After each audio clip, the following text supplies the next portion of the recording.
Hey guys, today for my video I'm going to do a bit of a drawing demonstration. I've seen some videos on YouTube where ASMR people will just kind of like doodle or do sketches while they're whispering, and so I haven't planned like what I'm going to draw, but I used to draw a lot, so hopefully I still have some skills. I'm not sure. So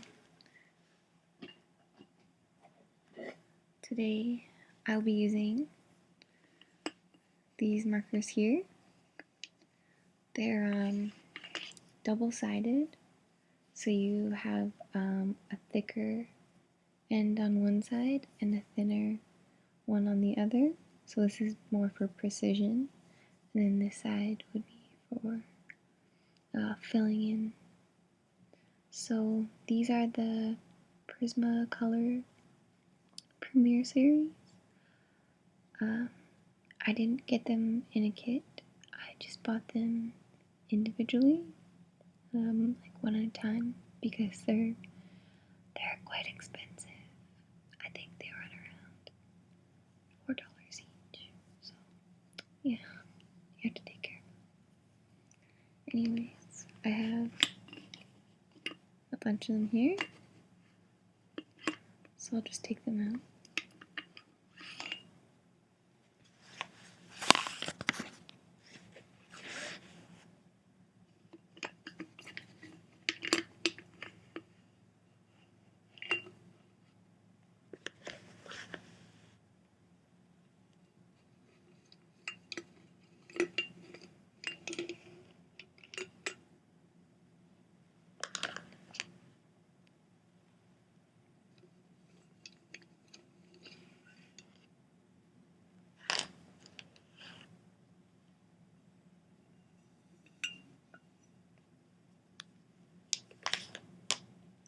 And I just have this, oh, there's an echo.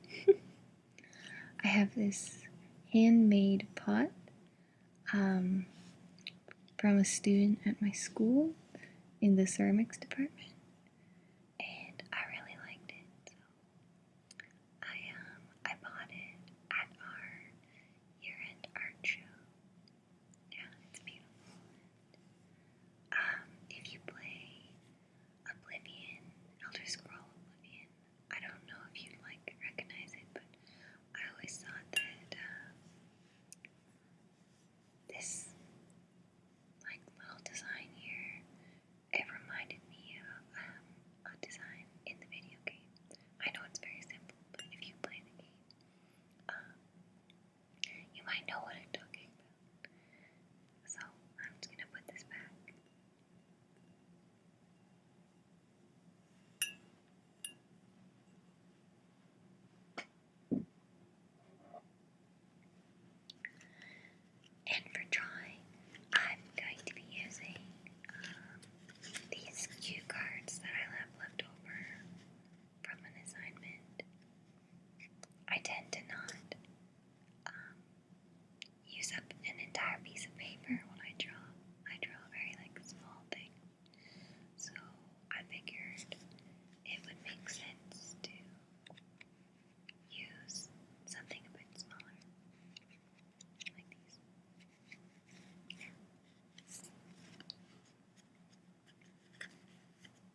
sometimes I don't think people realize just quite how much time goes into a painting or a drawing.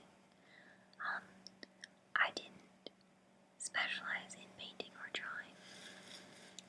My specialization, that's what we called it, it was printmaking. So it utilizes the same techniques that would have been used to print papers, but instead of printing papers, I made prints of pictures. It's a very grueling task, and it involves a lot of stages and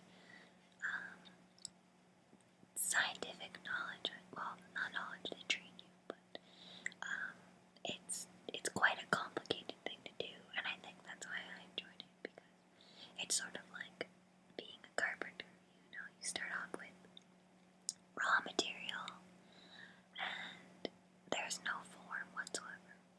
And with these basic materials, you assemble something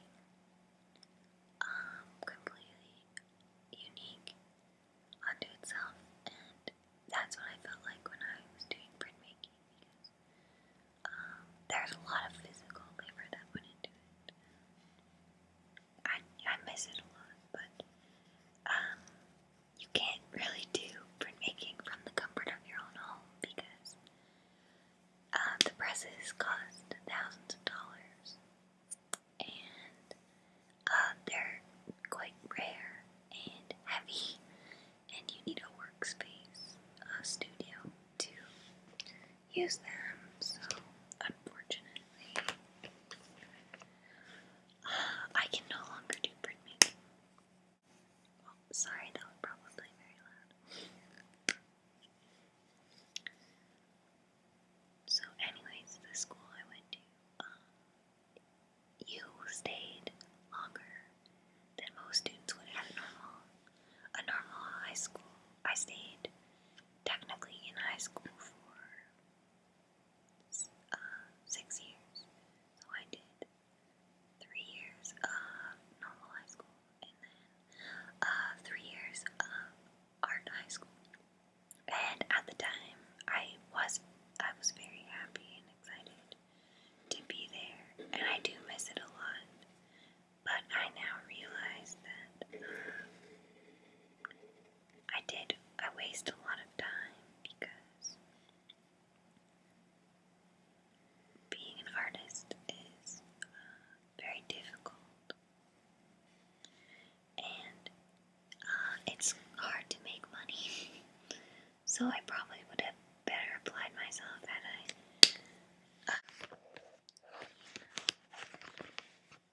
I had transitioned right into university. I then went to university and took art history. In case you haven't seen my video on a guidance counselor, an art history guidance counselor, you might not know that, but I'm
also study politics, so I'm interested in, well, I'm from Canada, so I'm interested in Canadian politics. I'm not sure if you can see, but that's my drawing so far. It's not really anything. If you were looking at it offhand, you'd probably say that it's abstract, which it is, I guess.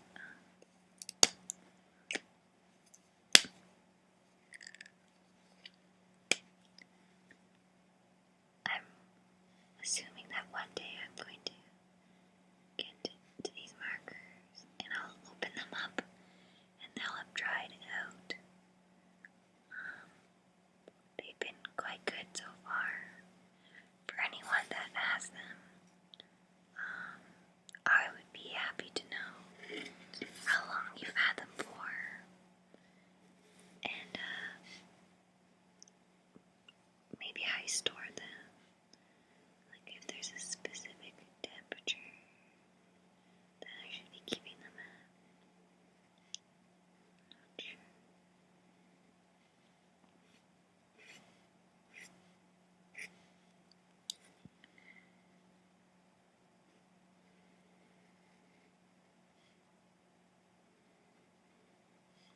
There is a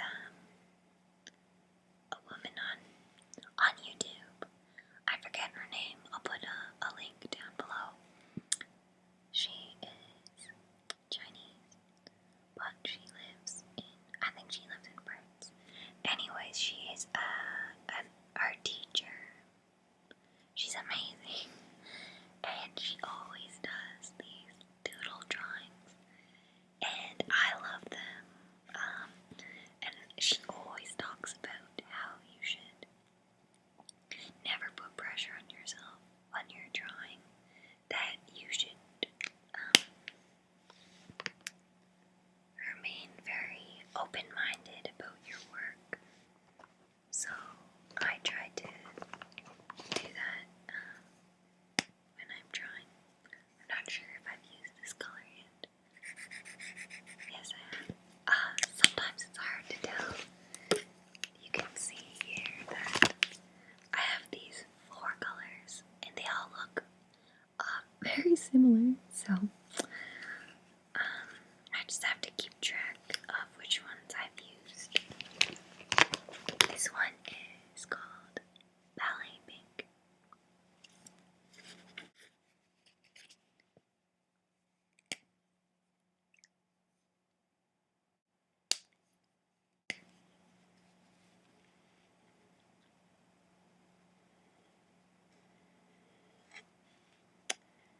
I've yet to buy a lot of very basic colors in these markers. I have a lot of pastels and greens and turquoises, but I don't even have a red marker, I realized today. I definitely lack a lot of colors that I should just naturally have. I'm a bit stubborn when it comes to, I guess, going out of my comfort zone and using colors that don't necessarily appeal to me. All of these markers are really great for overlapping on one another. I totally forgot about that. It makes it more exciting. I think I did use this one. Oh, here, I'll show you what the very thick side looks like. I don't use it as much just because it doesn't allow you to get as much detail, and I like to do, as I said, very small drawings.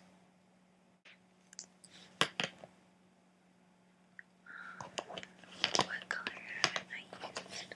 Did I use this one?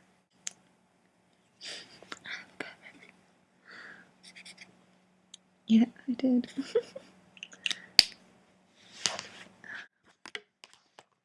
Maybe I should use this yellow color. Yeah. So I'm interested to know what kind of roleplay videos people are interested in seeing, because I personally I sort of crave new and different roleplay ideas. Like when I'm watching other ASMR artists, I should give a shout out to Whisper Flower, actually. I just sent you a thank you message. I'm not sure if you got it. But a lot of her videos, she does very sort of unique, not unique,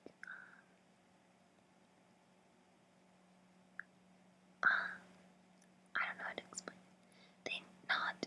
They're not typical things that a lot of ASMR people do. So I find that I trigger a lot more when I'm experiencing new environments or new situations that people are putting themselves in. So I guess what I'm trying to say here is that I would be very open to taking requests for less conventional. And now when I say less conventional, I feel like I'm going to get someone who has a foot fetish asking me to do some kind of unconventional foot fetish video. And I by no means am implying that I want to do a strange video. But what I mean is, within the realm of normalness, I guess, I'd like to try out some new sorts of roleplay videos, I guess. So, if I explained that correctly, hopefully you understand what I mean, and you can feel free to make some suggestions. I have some ideas, and of course, not all of my ideas are original. I shouldn't kind of take that approach. I am very much in love with the Lily Whispers. She just has such a bright personality, and it comes through in their videos. And she did one where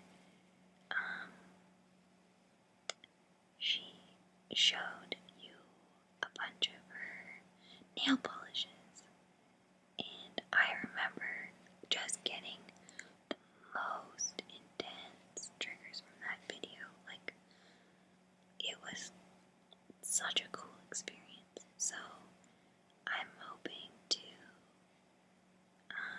do one like that. I do own a bunch of nail polish, so it seems fitting. If you haven't seen her video where she's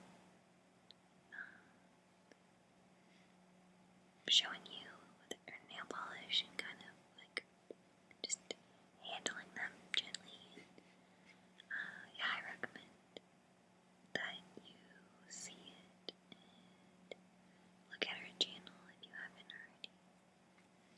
So that is what I have right now. Again, it's still nothing. Whenever I used to draw, I would kind of, it's gonna sound so cliche, but like, I wouldn't be overly aware of anything around me, and I wouldn't be very concerned with the world outside of my drawing space, so it was a very relaxing thing to do, because if you had a stressful day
perspective on making videos as I get more feedback from everybody in the ASMR community.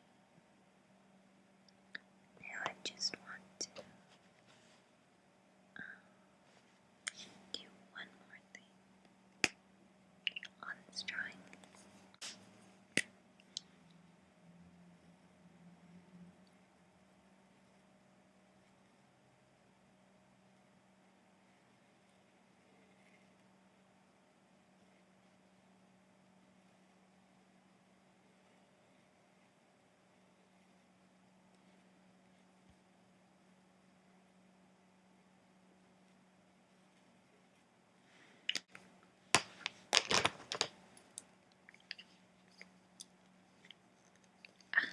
Some of these are really hard to open.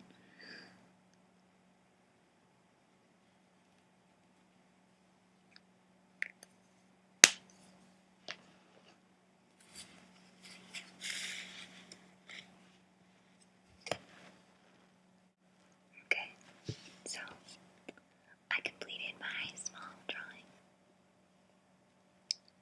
That's what it looks like. So yeah, I guess it's my drawing for the ASMR community. It's small, I'm sorry, but maybe I'll do another one. So